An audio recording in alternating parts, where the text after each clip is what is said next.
दोस्तों, आपका अपने चैनल में स्वागत है। बहुत समय से आप लोगों के प्रश्न आ रहे थे कि शाम की पूजा का सही समय क्या है, शाम को दीपक कब जलाना चाहिए और दीपक जलाते समय किन नियमों का पालन करना चाहिए। घर की परेशानियों को दूर करने के लिए और किसी विशेष मनोकामना को पूर्ण करने के लिए किस प्रकार संध्या वंदन करना चाहिए। तो आज की यह वीडियो पूर्णतया संध्या वंदन पर आधारित। वीडियो शुरू करने से पहले अगर आप चैनल पे नए हैं तो चैनल को सब्सक्राइब करें और बेल नोटिफिकेशन भी ऑन कर लें। इससे होगा क्या, आने वाली नई वीडियो आप तक सबसे पहले पहुंच जाएगी। चलिए शुरू करते हैं वीडियो। सबसे पहला प्रश्न है कि शाम को संध्या वंदन यानी दीपक किस समय जलाना चाहिए। देखिए दोस्तों, शाम का समय जो पूजा का समय होता है वह गोधूली बेला का समय होता है, अर्थात प्रदोष काल का समय होता है। मतलब जिस समय सूर्य अस्त हो रहे हों और उस समय हमारे घर में दीपक प्रज्वलित हो जाना चाहिए। जैसा कि आप लोगों के प्रश्न आते हैं कि कितने बजे दीपक जलाना चाहिए, तो शाम को सूर्यास्त के समय दीपक जलाना चाहिए। सूर्यास्त सर्दी में कभी जल्दी हो जाता है और गर्मियों में लेट होता है, तो कोई एक निश्चित समय निर्धारित नहीं है। तो आपको जिस समय भी सूर्यास्त होता दिखाई दे उस समय अपने घर में दीपक प्रज्वलित कर दें, क्योंकि शाम के समय, संध्या के समय माँ लक्ष्मी और उनकी बहन कुलक्ष्मी अर्थात दरिद्रता दोनों भ्रमण पर निकलती हैं और जिन लोगों के घर के बाहर दीपक जलता हुआ दिखाई देता है उस घर में माँ लक्ष्मी प्रवेश कर जाती हैं, और जिन लोगों के घर के बाहर दीपक प्रज्वलित नहीं होता, अंधेरा रहता है, उस घर में कुलक्ष्मी अर्थात दरिद्रता प्रवेश कर जाती हैं।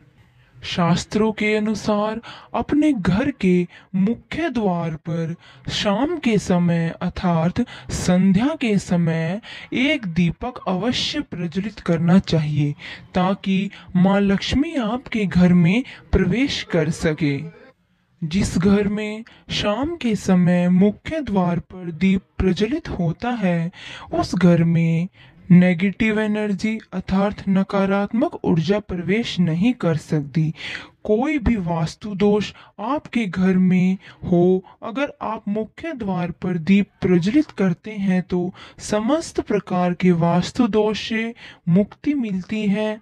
और अगर आपके घर में पितृ दोष है जिसकी वजह से परेशानियां आपके घर में बनी रहती हैं, तो घर के मुख्य द्वार पर दीप प्रज्वलित कर दें। इससे घर का पितृ दोष भी समाप्त हो जाएगा और सभी प्रकार के दोष समाप्त हो जाएंगे और घर में शांति भी बनी रहेगी और बीमारियां दूर दूर तक आपके घर को छू भी नहीं सकेंगी। और आर्थिक तंगी से आप परेशान होते हैं वह भी निपट जाएंगी। दीपक जलाते समय कुछ बातों का ध्यान अवश्य रखें। दीपक में शुद्ध देसी घी डालें या फिर तिल के तेल का प्रयोग करें। नंबर 2, दीपक जलाते समय हाथ पैर धोकर ही दीपक जलाएं, या फिर स्नान कर सकते हैं तो आप स्नान कर लीजिए, अन्यथा हाथ पैर धोकर शुद्ध होकर ही दीपक जलाएं।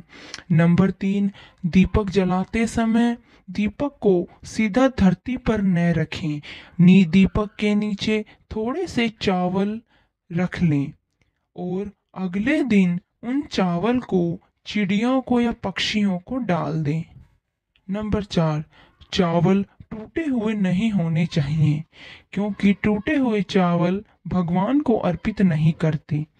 चावल आपके खंडित न होकर पूर्णतया अखंड होने चाहिए। नंबर 5, दीपक जलाने के बाद आप किसी भी मंत्र का जप भी कर सकते हैं। जो भी आपके इष्ट देव हों, चाहे ठाकुर जी हों, चाहे राम जी हों, चाहे माता हो, चाहे शिव जी हों, जो भी मंत्र आपको याद हो, जो भी आपको आसान लगे, उसी मंत्र का आप 11 बार या 108 बार वहीं बैठकर जप कर सकती हैं। ऐसा करने से आपके इष्ट की भी कृपा आप पर बनी रहेगी और भगवान की कृपा भी आप पर बनी रहेगी और माँ लक्ष्मी भी खुद चलकर आपके घर में प्रवेश करेंगी। दोस्तों, अगर आपको यह जानकारी अच्छी लगी हो तो कमेंट बॉक्स में जय श्रीमन नारायण या राधे राधे अवश्य लिखें।